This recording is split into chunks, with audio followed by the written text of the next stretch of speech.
సినీ రంగానికి సంబంధించి చాలామంది ప్రముఖులు ప్రొడ్యూసర్స్ కానివ్వండి, లేకపోతే అటు డైరెక్టర్స్ కానివ్వండి, సినీ యాక్టర్స్, సీనియర్ యాక్టర్స్ కూడా వెళ్ళడం జరిగింది. నిన్న రేవంత్ రెడ్డిని అయితే కలిశారు, మన అందరికీ తెలిసిన విషయం.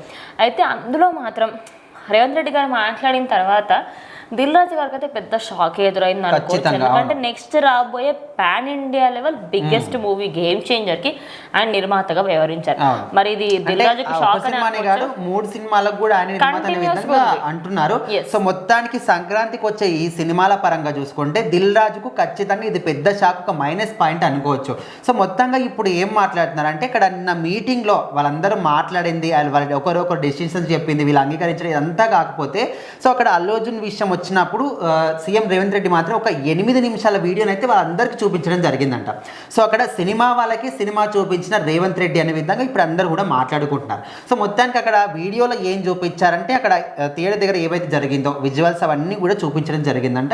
సో ఇప్పుడు మాట్లాడండి, ఏం మాట్లాడతారు? ఇక్కడ మీరు కలవలేదు, నాకు ముందే చెప్పలేదు, ఇవన్నీ కూడా చెప్పాడు కదా. సో ఇక్కడ క్లియర్గా పోలీసులు లోపలికి వెళ్ళి చెప్తున్నారు కదా, ఇదంతా కూడా కనిపిస్తుంది, దీనికి ఏమంటారు అనే విధంగా ఆయన 8 నిమిషాల వీడియో, అంటే ముఖ్యంగా సినిమా వాళ్ళకి సినిమా చూపించిన రేవంత్ రెడ్డి అనే విధంగా ఇప్పుడు మాట్లాడుతున్నారు. సో మొత్తానికి ఇదంతా చూపించిన తర్వాత ఎక్కడిదక్కడ అయిపోయింది, అంతా మాట్లాడుకున్నారు. ఆయన కొన్ని కండిషన్స్ చెప్పాడు. సినిమా వాళ్ళు ఖచ్చితంగా మీరు బాధ్యతతో ఉండాలి, మీరు ఎక్కడికైనా ఈవెంట్కి వెళ్ళినా, సినిమా థియేటర్కి వెళ్ళినా, ప్రీ రిలీజ్ ఈవెంట్ అయినా, ఏదైనా కూడా ఎవరైతే మీకు అభిమానులు ఉంటారో వాళ్ళని కంట్రోల్ చేసుకునే బాధ్యత ఖచ్చితంగా మీదే. అండ్ మీ బౌన్సర్ల పట్ల కూడా మీరు బాధ్యతగా ఉండాలి, వాళ్ళ మీద కూడా ఖచ్చితంగా కఠిన చర్యలు తీసుకుంటాము. అండ్ మీ సినిమా ప్రసారం అయ్యేటప్పుడు ఖచ్చితంగా అది ఏ సినిమా కావచ్చు, చిన్న సినిమా కావచ్చు, పెద్ద సినిమా కావచ్చు, మహిళల భద్రత గురించి, అదేవిధంగా డ్రగ్స్ని నివారించడం ఎలా, సో వీటిని ఖచ్చితంగా ఇన్ఫ్లుయెన్స్ చేసి మీరు అక్కడ ప్రసారం చేయాలి. అండ్ దాంతోపాటు తెలుగు సినిమా ఇండస్ట్రీ ఏదైతే ఉందో, మీరు తెలంగాణని డెవలప్మెంట్ చేయడానికి తోడ్పాటు కావాలి. సో ఇట్లా రకరకాల కండిషన్స్ అయితే సీఎం రేవంత్ రెడ్డి చెప్పాడు. అండ్ దాంతోపాటు ఇప్పుడు ఎక్కువ సినిమా తీశారంటే జిఎస్టీ పరంగా కావచ్చు, ట్యాక్స్ ఇవన్నీ కూడా పే చేయాల్సి ఉంటుంది. కాబట్టి తెలంగాణ కల్చర్ని ఇన్ఫ్లుయెన్స్ చేసి ఏదైనా సినిమాలు చేస్తే తెలంగాణలో లొకేషన్స్ని వాడుకుంటే మీకు కొంచెం రాయితీ ఇస్తాం అందులో కూడా అనే విధంగా కొన్ని పాయింట్స్ కూడా చెప్పాడు. సో ఇవన్నీ కూడా మొత్తం ఆయన చెప్పేశాడు, వాళ్ళ డెసిషన్ చెప్పాడు. మీరు ఎవరు వచ్చి అడిగినా, మీరు ఇంతమంది రావచ్చు, రేపు పెద్దవాళ్ళు రావచ్చు, ఇంకెవరైనా రావచ్చు, నేను మాత్రం బెనిఫిట్స్ వాళ్ళకి పర్మిషన్ ఇవ్వను అనే విధంగా చెప్పేశాడు. టికెట్ల హైక్ విషయంలో ఆలోచిస్తాం అని చెప్పాడు. ఇది ఒక విధంగా చూసుకుంటే మెయిన్లీ దిల్ రాజుకి పెద్ద షాక్. ఎందుకంటే ఇప్పుడు రాబోయే సినిమాలలో ఆయన్నే ఎక్కువ అప్పర్ హ్యాండ్ అయితే ఆయనదే ఉంది.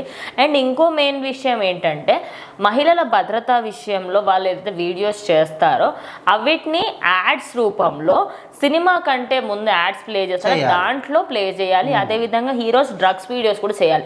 అంటే ఇదంతా కూడా ఏదైనా సిచ్యువేషన్ అయినప్పుడు వీళ్ళందరూ కలుస్తారు ఖచ్చితంగా అని సీఎం రేవంత్ రెడ్డి తెలుసు. కాబట్టి ఆయన ముందస్తుగానే చెప్పాడు, మీరు ఇట్లా ఒక వీడియో చేస్తే నేను హైక్ ఇస్తాను. ఇవన్నీ కూడా మనకు తెలంగాణ ప్రభుత్వాన్ని, తెలంగాణ రాష్ట్రాన్ని కాదు, అసలు ప్రజలందరినీ కూడా ఉద్దేశించి మంచి నిర్ణయాలు, మంచి కండిషన్స్ తీసుకున్నారు. ఆయన చెప్పిన నిర్ణయాన్ని చాలా మంది సాధారణ ప్రజలు కూడా సమ్మతిస్తున్నారు. ఎందుకంటే ఇప్పుడు ఒక బెనిఫిట్ షో అన్నప్పుడు ఖచ్చితంగా నైట్ పూటనే ఉంటుంది. అది ఎవరైనా ఫ్యామిలీ వెళ్ళొచ్చు, యూత్ వెళ్ళొచ్చు, ఎవరైనా కావచ్చు. ఇప్పుడు మొన్న జరిగింది, మళ్ళీ జరగదు అని గ్యారంటీ లేదు. మీరు ఎన్ని జాగ్రత్తలు తీసుకున్నా తొక్కిసలాట కావచ్చు, థియేటర్ లోపలే కావచ్చు, బయటనే కావచ్చు, మీరు థియేటర్కి వస్తున్నప్పుడు కావచ్చు, థియేటర్ నుంచి వెళ్తున్నప్పుడు కావచ్చు, ఏదైనా కావచ్చు, ఒక ప్రమాదం ఛాన్సెస్ ఉన్నాయి. కాబట్టి నేను బెనిఫిట్స్ వాళ్ళకి మాత్రం పర్మిషన్ ఇవ్వను అనే విధంగా చెప్పాడు. సో మొత్తానికైతే సినిమా వాళ్ళకు సినిమా చూపించిన రేవంత్ రెడ్డి అనే విధంగా ఈ దిల్ రాజుకి మాత్రం ఈ సంక్రాంతి అచ్చుబడి రాదు, ఖచ్చితంగా మైనస్ పాయింట్ అనే విధంగా అయితే అంటున్నారు. సో మరి మీ ఉద్దేశంలో ఏముంది ఖచ్చితంగా కామెంట్ చేయండి.